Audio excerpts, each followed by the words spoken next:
안녕하십니까. 전학특 교수입니다. 이번 시간에 여러분들 10번 항목에 보시면 폐기물의 감량 지침 준수 의무자, 의무 대상 사업자에 대해서부터 공부를 하도록 하겠습니다. 자, 먼저 내용에 보시면 폐기물 발생 억제 지침 준수 의무 대상 배출자의 업종과 규모가 나와 있습니다. 자, 그러면 첫 번째 내용에 보시게 되면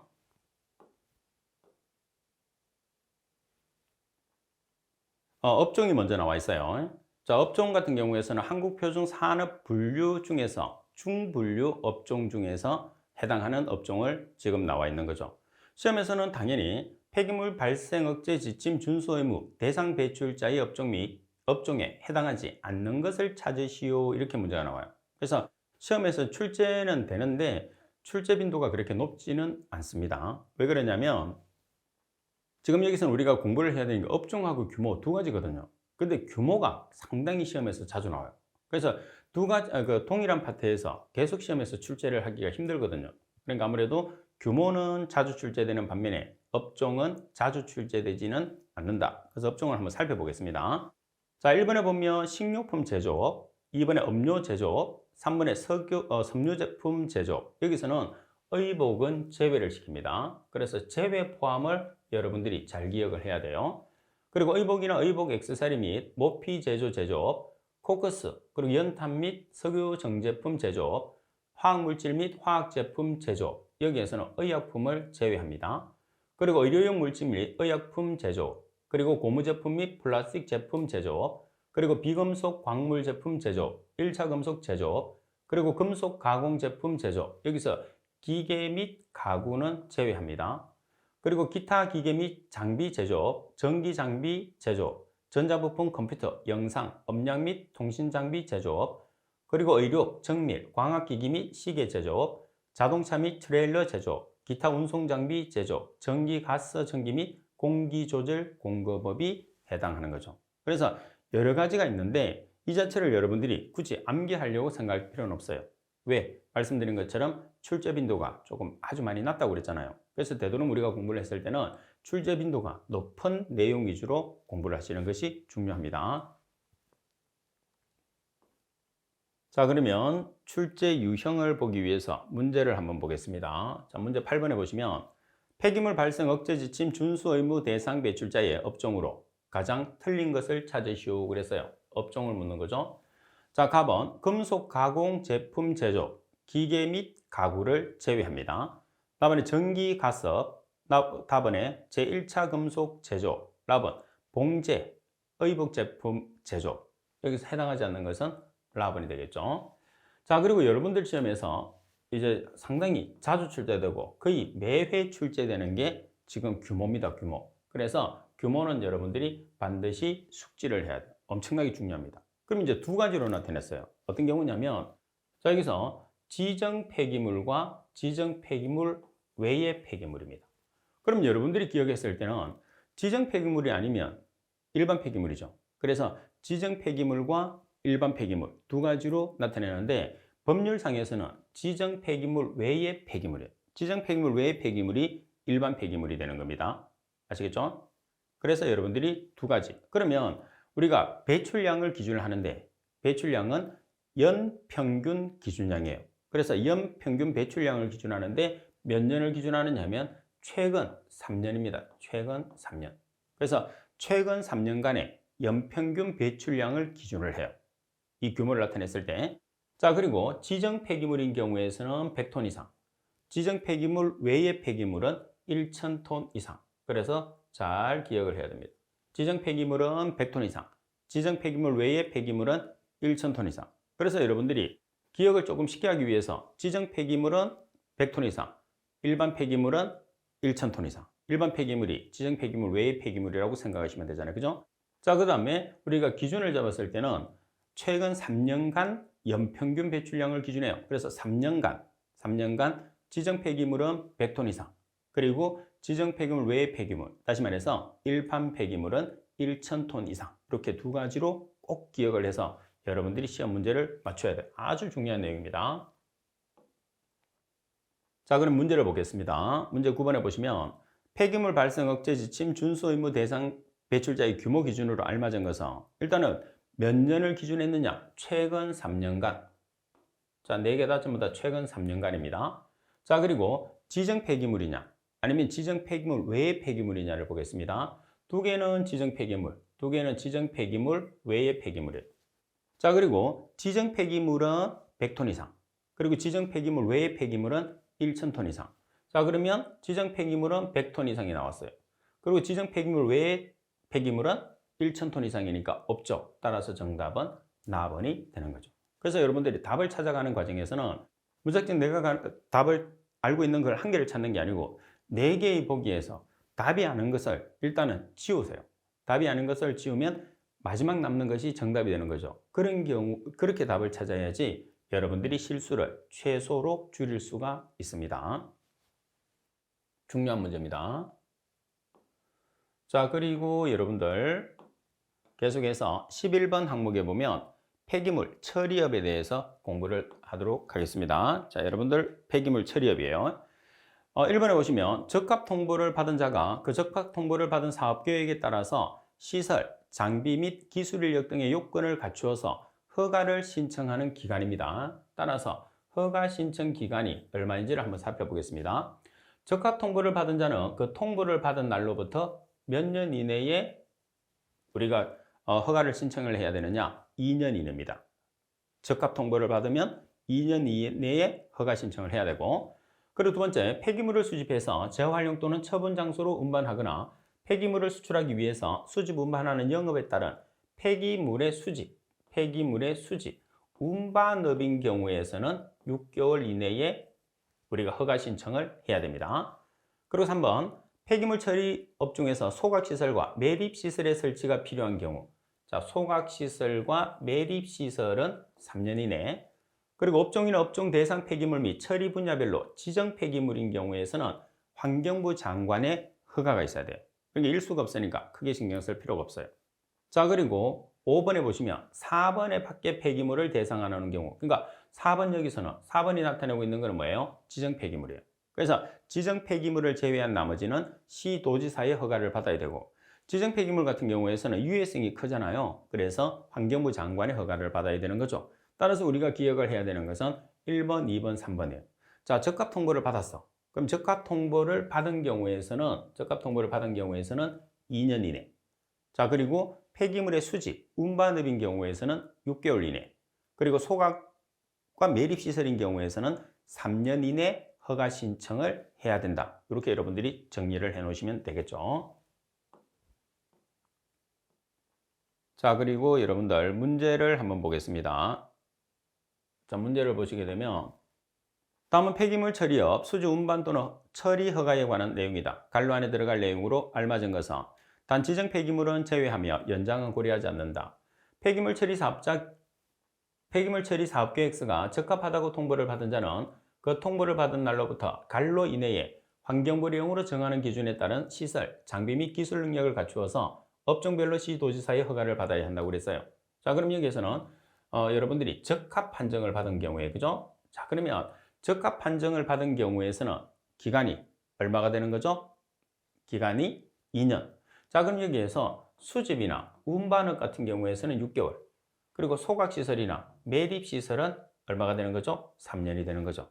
그래서 일반적으로 여러분들이 기억을 했을 때는 수집 운반업은 6개월, 소각 매립시설은 3년, 나머지 적합 판정을 받은 경우에서는 몇 년?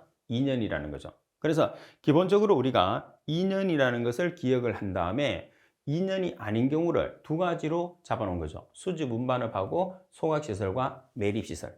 그래서 일반적인 경우에서 폐기물의 적합 판정을 받은 경우에서는 2년인데 수집이나 운반업이 들어가면 6개월, 그리고 소각이나 매립시설 같은 경우에서는 3년이 우리가 허가기간이라는 것을 꼭 여러분들이 기억을 해 주셔야 돼요.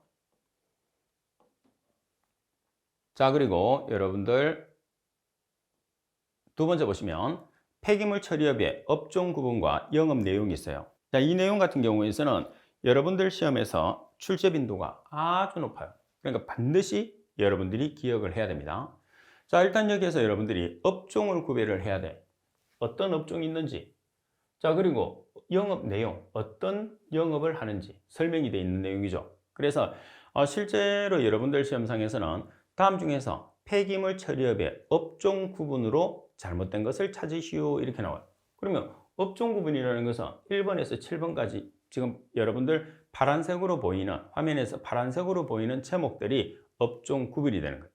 그 다음에 영업 내용이라는 것은 파란색 오른쪽에 검은색으로 설명을 해놨죠. 그 내용이 영업 내용이에요. 그래서 여러분들 시험에서 가장 많이 나오는 게 업종 구분입니다. 업종 구분만 잘 해놓으면 그 업종 구분의 용어를 이용을 해서 영업 내용을 이해할 수 있어요. 그러면 어떤 업종이 있는지를 보겠습니다. 앞에는 전부 다 폐기물이라는 말이 다 들어가 있어요. 우리가 기억했을 때는 폐기물 수집 운반업 이렇게 기억하는 게 아니고 수집 운반업 어차피 폐기물이 붙어 있기 때문에. 그리고 2번에는 중간 처분업, 3번은 최종 처분업, 4번은 종합 처분업, 5번은 중간 재활용업, 그리고 6번은 최종 재활용업, 그리고 7번은 종합 재활용업. 그럼 자 보세요. 우리가 재활용업이라는 이제 우리가 나눠서 이제 기억을 하는 거 이렇게 재활용업이라는 게 있고 처분업이라는 게 있어요. 그러면 우리가 처분업에서는 보세요. 폐기물 빼면 수집 운반업, 중간, 최종, 종합 처분업 이렇게 기억하시면 돼요. 그죠? 자, 그 다음에 재활용이 들어가. 재활용이 들어가게 되면 중간, 최종, 종합, 재활용 이렇게 기억하시면 돼요.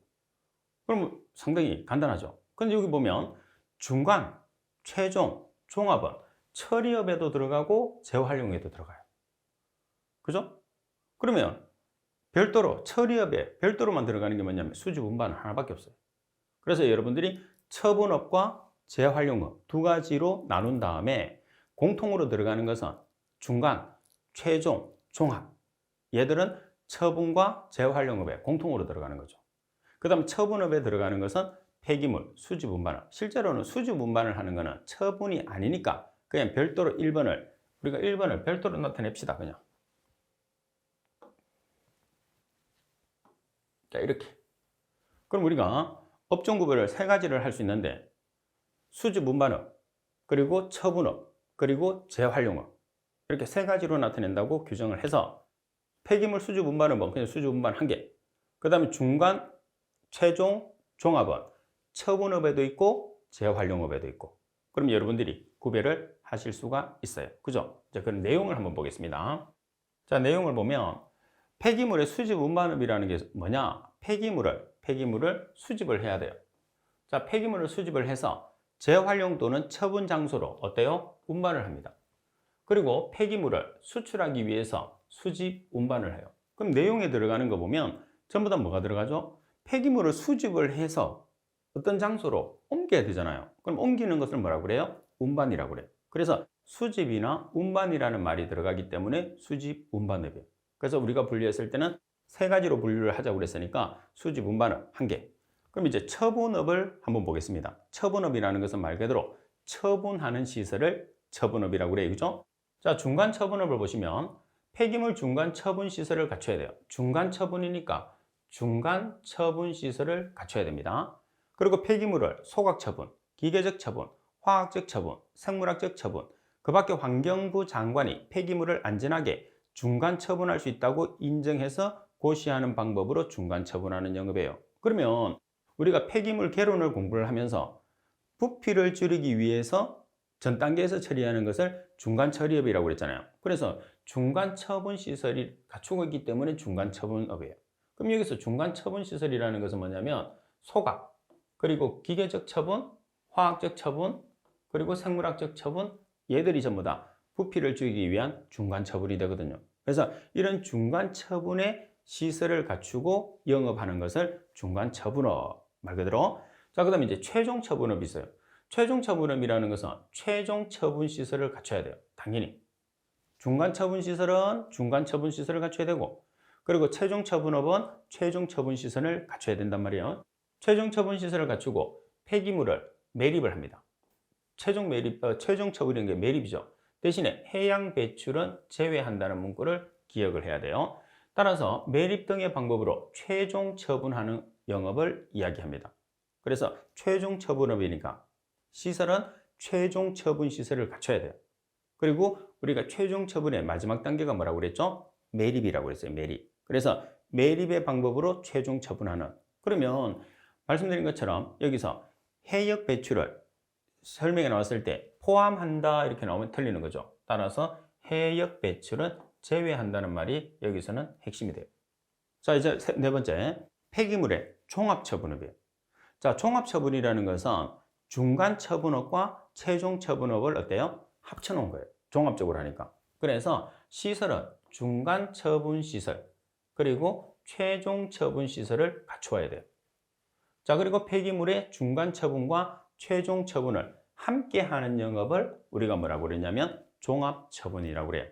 쉽죠? 자, 중간 처분업은 중간 처분 시설을 갖추고, 최종 처분업은 최종 처분 시설을 갖추고, 종합 처분업은 중간 처분업과 최종 처분업 시설을 갖춰서 최종적으로 처분하는. 그죠? 자, 그 다음에 재활용업입니다. 자, 5번에 보시면 중간 재활용업이에요. 폐기물 재활용 시설을 갖추고, 재활용 시설업이니까 재활용 시설을 갖추고 중간 가공 폐기물을 만드는 거죠. 중간 가공 폐기물을 만드는. 그래서 중간 가공 폐기물을 만든다고 해서 이거 처분은 우리가 처리를 하는 거지만 재활용업은 다시 사용을 해야 되잖아요. 그러니까는 재활용 시설을 갖춰야 되고 중간 가공을 하는 것을 이야기하는 거. 최종 재활용업이라는 것은 말 그대로 재활용 시설을 갖춰야 돼요. 재활용 시설을 갖춰서 중간 가공 폐기물의 재활용 원칙 및 준수 사항에 따라서 재활용하는 영업을 뜻합니다. 그리고 폐기물 종합 재활용업이라는 것은 당연히 재활용 시설을 갖춰야 돼요. 자, 여기에 중간 재활용업과 최종 재활용업을 함께 영업하는 것을 뜻하는 거죠. 그래서 내용 자체에서 거의 내용에 보시면 다 들어가 있어요. 그죠? 그래서 업종 구분만 잘 해놓으면 영업 내용은 여러분들이 설명 자체가 오답으로 나올 수 있는 경우에서는 제외를 하느냐 포함을 하느냐 그 정도만 여러분들이 보시면 충분히 나타낼 수 있을 것 같아요. 그래서 다시 업종 구별을 했을 때는 수집 운반업 한 개, 그리고 처분업 재활용업을 나타내는데 처분업과 재활용업은 중간 최종 종합이 들어간다는 것. 그리고 중간은 중간 처분 시설, 최종 처분 시설, 그리고 중간과 최종을 합친 것을 우리가 종합 처분업이다. 그리고 재활용업이라는 것은 재활용 시설을 갖추는 것. 그죠? 이해를 충분히 하셨을 거라고 믿고 문제를 한번 풀어보겠습니다. 문제 2번. 폐기물 처리업의 업종 구분으로 틀린 것은? 자, 그럼 먼저 수집 운반업이 있는지 찾아보세요. 자, 폐기물 재활용 수집 운반업. 재활용이라는 말은 빠져야 돼요. 수집 운반업은 있습니다. 자, 그리고 또 뭐가 있죠? 처분업, 그리고 재활용업. 그럼 처분업은 어떤 게 있어요? 처분업 같은 경우에서는 중간, 최종 두 개를 합치면 종합. 그러니까 처분업에서 여기 보시면 종합 있죠? 이 종합이라는 것은 중간과 최종 처분업이 들어가 있어야 되죠. 이렇게. 자, 그리고 이제 재활용업도 마찬가지죠. 중간, 최종, 종합. 그러면 여기 종합. 따라서 설명이 잘못된 것은 답안이 정답이 되죠. 그래서 업종 구별 정확하게 해야 됩니다. 그럼 문제 3번. 폐기물 처리업의 업종 구분과 영업 내용으로 틀린 것을 찾으시오 그랬어요. 자, 답은 폐기물의 종합 재활용업이에요. 재활용업은 재활용 시설을 갖춰야 돼요. 그죠? 자, 그런 다음에 중간 재활용업과 최종 재활용업을 함께 하는 영업 맞죠? 그리고 폐기물의 최종 재활용업이에요. 최종 재활용업. 폐기물의 재활용 시설을 갖춰야 돼요. 자, 폐기물의 재활용 시설을 갖추고 최종 재활용품을 만드는 영업 아니죠. 어떻게 돼야 되죠?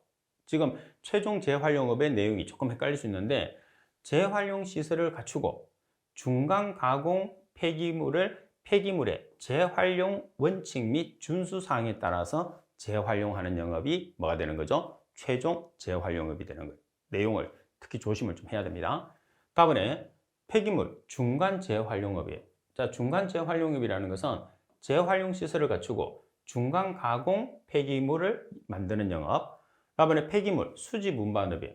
자, 수집 운반업이라는 것은 수집, 재활용 또는 처분 장소로 운반하거나 폐기물을 수출하기 위해서 수집 운반하는 영업이 되는 거죠. 따라서 설명이 잘못된 것은 최종 재활용업이에요. 그래서 최종 재활용업만 문구 자체를 그대로 여러분들이 직역을 해서 기억을 해 놓으시면 안 되는 거예요. 나머지는 전부 다 제가 설명했던 그 내용 제목에 거의 답이 내용 설명이 들어가 있는데 그냥 내용 설명을 압축해 놓은 게 제목이에요. 근데 예외적으로 폐기물 최종 재활용업만 그렇지 않다는 거죠. 그래서 오답으로 출제를 문제 3번처럼 나올 수밖에 없는 거죠. 다시 한 번 더 폐기물 최종 재활용업은 재활용 시설을 갖추는 것까지는 동일하죠. 근데 중간 가공 폐기물의 재활용 원칙 및 준수사항에 따라서 재활용하는 영업. 그러니까 원래 이제 우리가 그 내용 자체로 보면은 최종 가공 폐기물을 이렇게 나와야 되는데, 그죠? 그 내용이 아니라는 거 꼭 숙지를 해야 됩니다. 그래서 여러분들에게 아무래도 헷갈리게 할 수 있는 또 헷갈리는 내용 자체를 시험에서 출제한다는 것을 꼭 숙지를 할 수 있어야 됩니다. 자, 그리고 6번에 보시게 되면 폐기물의 처리에 관한 구체적인 기준 및 방법 중 주요 내용이에요. 자, 이런 내용 같은 경우에서는 실제로 법규상에서 별표가 있는 내용이거든요. 그래서 별표 있는 내용이기 때문에 양이 많아요. 그 양이 많은 내용 중에서 시험에 나올 수 있는 내용만 제가 이렇게 줄여놓은 거예요.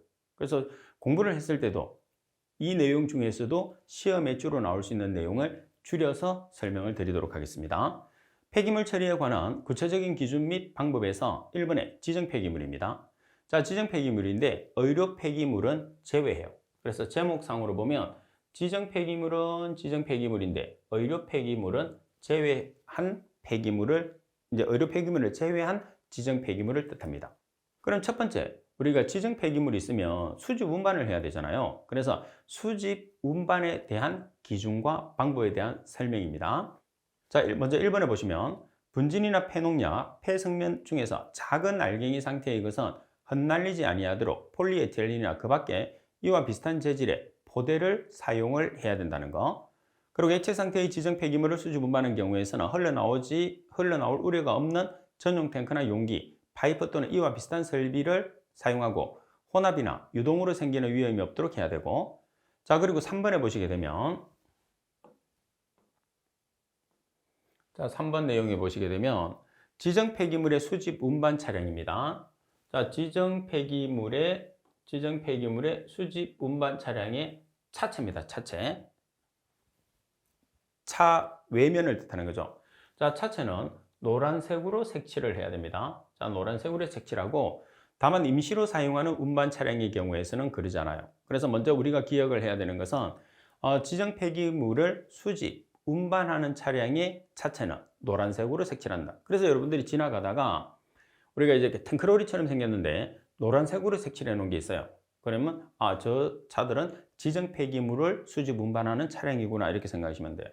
자, 그리고 4번 지정 폐기물의 수집, 운반 차량의 적재함의 양쪽 옆면에는 지정 폐기물의 수집, 운반 차량, 회사명, 전화번호를 잘 알아볼 수 있도록 붙이거나 표기를 해야 됩니다. 그러면 이런 내용들을 표기를 해야 되는데 기준이 있거든, 기준. 자, 그 크기를 보겠습니다. 크기에 보면 가로 100cm 이상, 세로 50cm 이상으로 해야 돼요.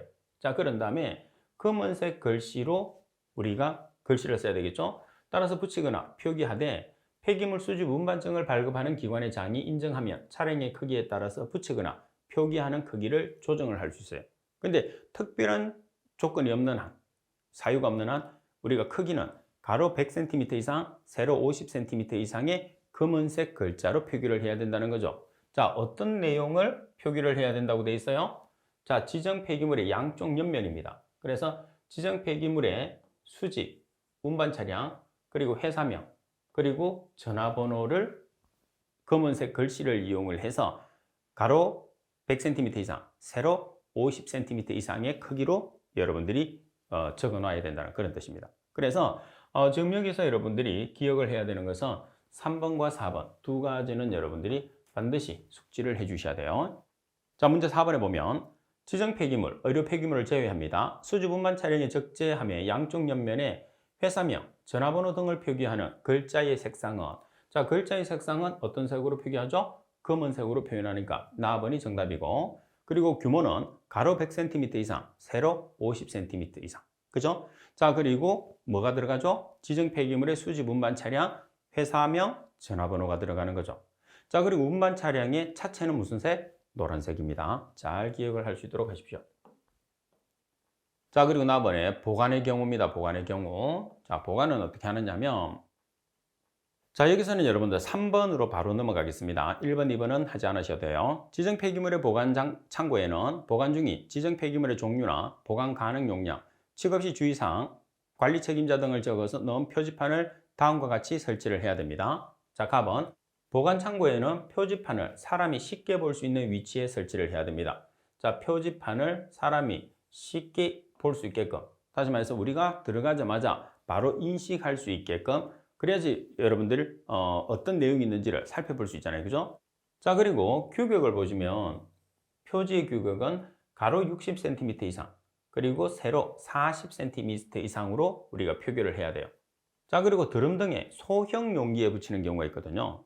일반적인 경우를 제외한. 그래서 소형 용기에 붙이는 경우에서는 조금 더 사이즈가 작아져요. 그래서 드럼 등의 소형 용기에 붙이는 경우에서는 가로 15cm 이상, 세로 100cm, 10cm 이상이에요. 자, 그러면 여기에는 뭐가 들어가는 거죠? 3번에 있는 내용이 들어가는 거죠. 자, 이건 3번에 보시게 되면 지금 여기서 지정 폐기물의 종류나 보관 가능 용량이나 취급 시 주의사항, 그리고 관리 책임자, 사고를 미연에 방지하고 사고가 발생했을 때 조치사항을 하기 위해서 지정 폐기물이 어떤 게 들어가 있는지, 얼마만큼 들어가 있는지, 그리고 주의사항이 뭔지만 여러분들이 인식을 하게 되면 사고를 방지할 수 있거든요. 그래서 이런 내용들이 적혀 있기 때문에 표지판은 사람이 빨리 인식할 수 있게끔 제일 잘 보이는 곳에서 설치를 해야 돼요. 자, 그러면 이렇게 설치를 했을 때 표지의 규격을 보시게 되면 일반적인 경우에서는 가로 60cm 이상, 세로 40cm 이상을 곱한 값이에요. 근데 소형 용기가 있을 수 있거든요. 소형 용기는 거기에 부착이 안 되니까 가로 15cm 이상 곱하기 세로 10cm 이상으로 작게 해서 붙일 수 있다. 그런 뜻입니다. 자, 문제를 보겠습니다. 자, 문제 5번에 보시게 되면 지정 폐기물, 의료 폐기물은 제외입니다. 보관 창고에 설치해야 하는 지정 폐기물의 종류와 보관 가능 용량, 취급 시 주의사항 및 관리 책임자 등을 기재한 표지판의 표지에 규격으로 알맞은 것은 드럼 등의 소형 용기에 붙이는 경우라고 그랬어요. 자, 드럼 등의 소형 용기에 붙이는. 자, 소형 용기에 붙이는 것은 얼마죠? 가로 15cm 이상, 세로 10cm 이상을 곱한 거죠. 그래서 가로 15cm, 세로 10cm, 라번이 정답이 되고요. 자, 그리고 답번에 보시게 되면 표지의 색깔입니다. 자, 표지의 색깔은, 글씨가 들어가는 표지의 색깔은 노란색 바탕에 검은색 선, 검은색 글자예요. 그래서 노란색 바탕에 검은색의 선이나 검은색의 글자. 그러니까 바탕은 노란색, 선이나 글자는 검은색이라는 거. 자, 문제 6번. 지정 폐기물의 의료 폐기물은 제외, 보관 창고에 보관 중인 지정 폐기물의 종류, 보관 기능 가능 용량이죠. 취급 시 주의사항 및 관리 책임자 등을 적은 후에 설치하는 표지판 표지의 색깔은, 자, 어떤 색깔이 되나요? 지금 나와 있는 것처럼 바탕색은 노란색, 선이나 글자는 검은색으로 나타내죠. 따라서 답번이 정답이 됩니다. 그죠? 자, 그리고 두 번째 계속해서 여러분들이 보시게 되면, 자, 지정 차량 중에서 의료 폐기물의 기준 및 방법이 있어요. 자, 여기서는 이제 의료 폐기물입니다. 지금까지는 의료 폐기물이 제외된 거고, 자, 의료 폐기물의 기준 방법에서 먼저 가번해 보면 의료 폐기물의 전용 용기 사용의 경우에요. 그래서 시험상에서는 지정 폐기물 중에서 의료 폐기물의 기준 및 방법 중에 의료 폐기물 전용 용기 사용의 경우로서 잘못된 것을 찾으시오, 이렇게 문제가 나옵니다. 자, 가번 의료 폐기물 전용 용기를 사용을 하는 경우입니다. 당연하죠. 의료 폐기물은 전용 용기가 따로 있어요. 자, 한번 사용한 전용 용기는 다시 사용을 해서는 아니 된다. 재활용을 해서는 아니 된다는 거죠. 그래서 여러분들이 보통 보면 재활용을 많이 한다고 생각하는데, 한번 사용한 전용 용기는 오염의 문제가 발생할 수 있기 때문에 다시 사용을 해서는 안 됩니다. 자, 그리고 2번 의료 폐기물은 발생한 때부터 전용 용기에 넣어서 내용물이 새어나오지 아니하도록 보관해야 되면서 의료 폐기물의 투입이 끝난 전용 용기는 반드시 밀폐 포장을 해야 됩니다. 그리고 전용 용기는 봉투형 용기, 그리고 상자형 용기로 구별을 해요.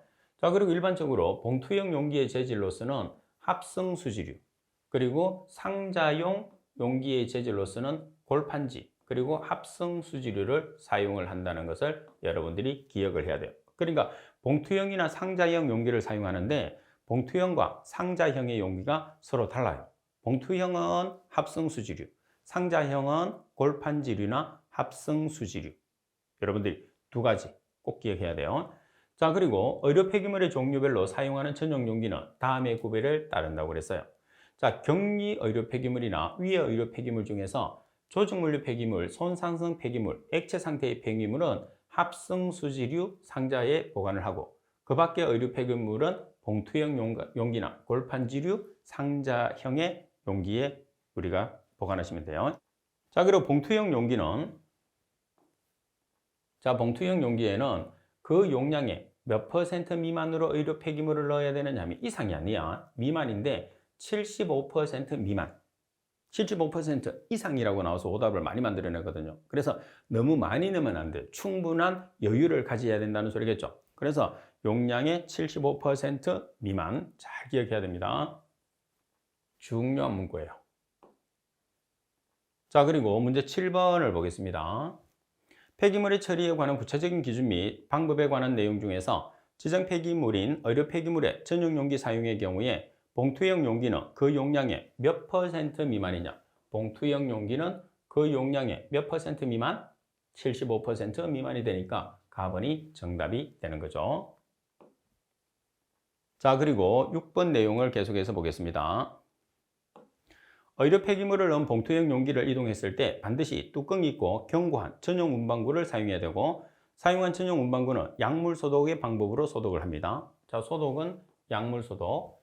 자, 그리고 봉투형 용기에 담은 의료 폐기물의 처리를 위탁하는 경우에서는 상자형 용기에 다시 담아서 위탁해야 됩니다. 그래서 위탁을 할 경우에서는, 다른 데 부탁을 할 경우에서는 상자형 용기에 위탁을 하죠. 봉투형 용기를 그대로 위탁을 하지 않습니다. 골판지류 상자형 용기의 내부에서는 봉투형 용기 또는 내부 주머니를 붙이거나 넣어서 사용해야 된다는 거. 그래서 여기까지는 여러분들이 잘 기억을 해야 돼요. 자, 문제 8번. 지정 폐기물 중에서 의료 폐기물의 처리에 관한 구체적인 기준 및 방법으로 틀린 것은 의료 폐기물의 전용 용기 사용입니다. 한 번 사용한 전용 용기는 다시 사용하여서는 아니 된다. 맞죠? 자, 4번. 전용 용기 중에서 봉투형 재질, 봉투형 용기의 재질은 합성 수지류. 다음에 봉투형 용기에 담은 의료 폐기물의 처리를 위탁하는 경우에서는 봉투형 용기를 그대로 사용하는 게 아니고 상자형 용기에 다시 담아서 위탁을 해줘야 됩니다. 다음에 봉투형 용기에는 그 용량의 70% 미만으로 의료 폐기물을 넣어야 한다. 90% 미만이 아니고 얼마죠? 75% 미만이 되는 거죠. 그래서 75% 미만으로 의료 폐기물을 넣어야 한다. 이렇게 나와 있습니다. 따라서 75%라는 값 대신에 지금처럼 90% 그리고 95% 이런 식으로 주어질 수도 있고, 미만 대신에 이상으로도 나올 수 있으니까 여러분들이 답을 찾는데 주의를 해야 됩니다. 자, 그리고 수집 운반업에 관계되는 내용입니다. 자, 수집 운반업 같은 경우에서 먼저 1번. 의료 폐기물은 전용 용기에 넣어서 밀폐 포장된 상태로 의료 폐기물 전용 운반 차량으로 수집해야 됩니다. 자, 그 다음 의료 폐기물의 수집 운반 차량은 섭씨 4도 이하의 냉장 설비를 갖춰야 되겠죠. 그리고 수집 운반 중에서는 적재함의 내부 온도를 섭씨 4도 이하로 반드시 유지를 해야 돼요. 그리고 3번. 의료 폐기물은 흩날림이나 유출 및 악취가 새어나옴을 방지할 수 있는 밀폐된 적재함을 설치된 차량으로 수집 운반해야 된다는 거. 그리고 적재된 내부는 물에 견디는 성질의 차체로서 약물 소독을 쉽게 할 수 있는 구조여야 됩니다. 그리고 적재함을 사용할 때마다 약물 소독의 방법으로 반드시 소독을 해 주셔야 돼요. 자, 그리고 6번에 보시면 의료 폐기물의 수집 운반 차량의 차체입니다. 의료 폐기물의 수집 운반 차량. 의료 폐기물의 수집 운반 차량의 차체의 색깔입니다. 자, 차체는 어떤 색으로 색칠을 하느냐? 흰색으로 색칠을 한다는 것을 꼭 기억을 해 주셔야 돼요. 자, 문제 9번. 의료 폐기물의 수집 운반 차량의 차체의 색깔은 지금 나와 있는 것처럼 납은 흰색으로 나타나겠죠. 그리고 7번에 보시면 자, 의료 폐기물의 수주 분반에 적재함의 양쪽 옆면에는 의료 폐기물의 도형, 업소명 및 전화번호를, 뒷면에는 의료 폐기물의 도형을 붙이거나 표시하되 그 크기를 나타냈을 때는 가로가 100cm 이상, 세로는 50cm 이상입니다. 자, 그리고 뒷면의 경우에서는 가로, 세로 각각 50cm 이상이어야 하며 글자의 색깔은 녹색으로 표기를 해야 된다는 것 정도도 참고적으로 7번을 기억하시면 되겠죠. 자, 이런 식으로 여러분들이 법규 같은 경우에서는 우리가 내용 자체가 좀 많은 내용인데 제가 내용 자체를 정리를 해드리고 그리고 패스를 하는 부분은 굳이 여러분들도 할 필요는 없어요. 대신에 숫자적인 개념이 많기 때문에 여러분들이 숫자가 헷갈리지 않게끔 정확하게 숙지를 해야 돼요. 그렇지 않으면 많이 헷갈리는 부분이거든요. 그래서 내용을 여러분들이 공부를 하게 되면 내용 정리를 한 번 더 해주셔야 돼요. 그래서 별도로 내용 정리를 해서 여러분들 나름대로의 노트를 한 다음에 그 내용을 시간이 날 때마다 계속적으로 숙지를 해주시는 게 중요합니다. 자, 이번 시간 수업은 이것으로 마치도록 하겠습니다. 수고하셨습니다.